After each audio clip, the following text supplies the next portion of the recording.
Opening of the 11th National Patriotic Emulation Congress.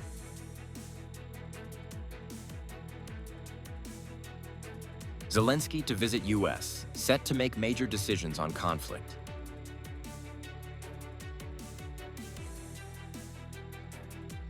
Efforts to complete resettlement areas for high-speed railway project. Hello, so good to see you again in today's news. I'm Hoàng Yên, and here we go, the first step of the show. This morning, the 11th National Patriotic Emulation Congress just opened in Hanoi with the participation of over 2,200 delegates, including 35 delegates from Nghệ An province. With the theme, Emulate Innovation and Creativity, accelerate breakthroughs to propel the nation into a new era of strong, civilized, and prosperous development.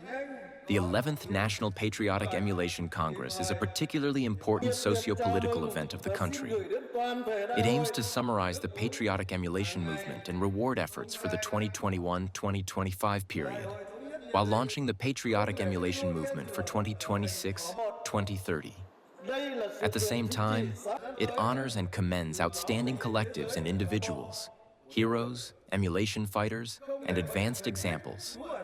Speaking at the Congress, General Secretary Talam emphasized that honoring advanced examples aims to spread the values of honesty, dedication, responsibility, and creativity. He also stressed that emulation must closely follow political tasks and be linked to specific goals in innovation, science technology, digital transformation, administrative reform, building a humane society, ensuring national defense and security. An advisor to the Ukrainian president said that the President Zelensky is set to meet with the U.S. President Donald Trump in the U.S. this weekend to discuss a new peace plan aimed at ending the conflict with Russia. A key decision regarding the conflict is expected to be made at the meeting. The meeting is scheduled to take place in Florida on December 28th, focusing on draft plan, security guarantees for Ukraine, and sensitive issues such as the status of the Donbass region and the Zaporizhzhia nuclear power plant.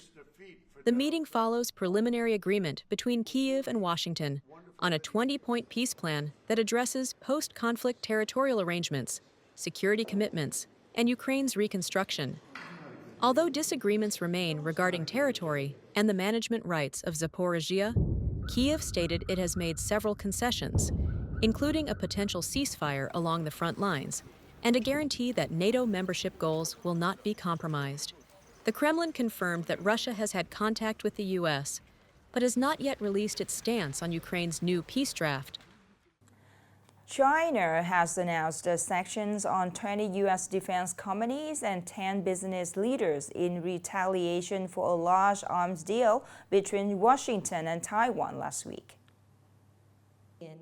And is the move seen as helping In a to newly tackle released Islam- statement, Beijing claims these companies and individuals are directly involved in supplying arms to Taiwan, which it views as a serious infringement on China's sovereignty. The sanctioned companies span a wide range of sectors, from aerospace and unmanned technology to electronic warfare and military software. According to the sanction, the assets of the involved companies in China will be frozen and transactions are prohibited, while 10 U.S. defense industry leaders are denied visas and banned from entering mainland China, Hong Kong, and Macau. China's move follows the U.S. announcement last week of an $11.1 billion arms deal with Taiwan. This is the largest arms deal between the U.S. and the island to date. Upcoming are some updated news. The British Centre for Economics and Business Research, CEBR, has released the World Economic League table, in which Vietnam is forecast to enter the group of the 32 largest economies by 2025.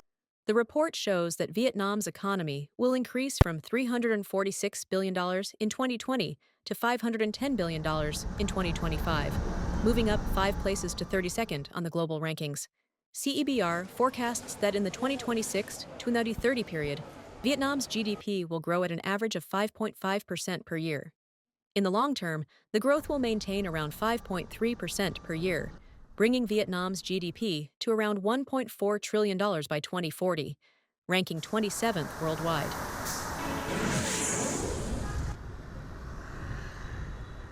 According to a report from the State Treasury, as of December 24, 2025, total state budget revenue reached more than 2.57 quadrillion VND, exceeding the target by 31%. Domestic revenue, excluding crude oil, reached over 2.2 quadrillion VND, continuing to be the main contributor to the state budget. Notably, all 34 out of 34 localities completed and exceeded their assigned state budget revenue targets. This is also the first time revenue managed by the tax authorities surpassed 2 trillion VND. These results were achieved thanks to the effective organization of budget collection, close coordination with collection agencies, institutional reform, and the modernization of the tax sector.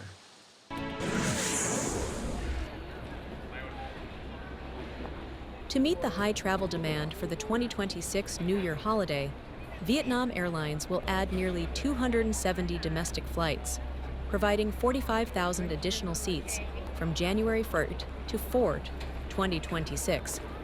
Flights are being bolstered on many key routes connecting Hanoi and Ho Chi Minh City with tourist destinations and localities with high demand. The airline recommends that passengers book tickets early and check in online or via biometrics to save time and reduce congestion at the airport during peak hours.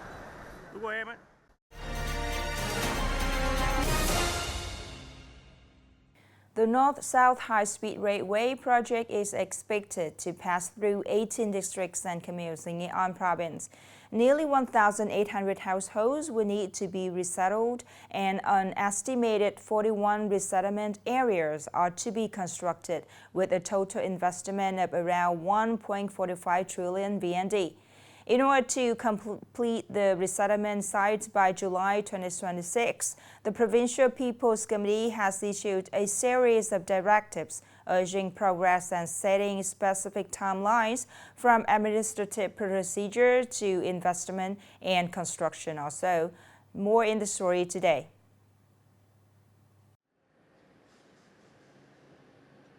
The high-speed railway project will run through Lam Than commune for approximately 6.6 kilometers. About 180 households are expected to be resettled. Lam Than commune has planned 5 resettlement areas with a total investment of nearly VND 159 billion. The commune is determined to simultaneously break ground on all 5 resettlement areas after the Lunar New Year. 3 resettlement sites are waiting for decision of the Department of Construction, Industry and Trade under the 2-step procedure. For the other 2 sites, the 1-step procedures are basically complete. The main issue now is land clearance for resettlement. The commune is determined to carry out compensation payments before the Lunar New Year. In Hung Nguyen commune, 4 resettlement sites will be built. The fastest progress has been made at the Ngoc Dien resettlement area, covering 6.2 hectares and being planned for 163 residential land plots. On December 19th, the Department of Construction and the Department of Industry and Trade completed the appraisal of the feasibility study report for the technical infrastructure construction project of this resettlement area. For the Ngoc Dien resettlement area, the commune has issued drastic directives and is striving to complete the construction design drawings and cost estimates in January in order to proceed with the next steps. Other resettlement areas are also being closely directed in line with the timeline set by the province. According to provincial instructions, by December 25th, all resettlement areas must complete approval of detailed planning in order to move on to subsequent stages. However, to date, several communes have yet to complete this requirement and need to make greater efforts to meet the land clearance schedule for the construction of resettlement sites.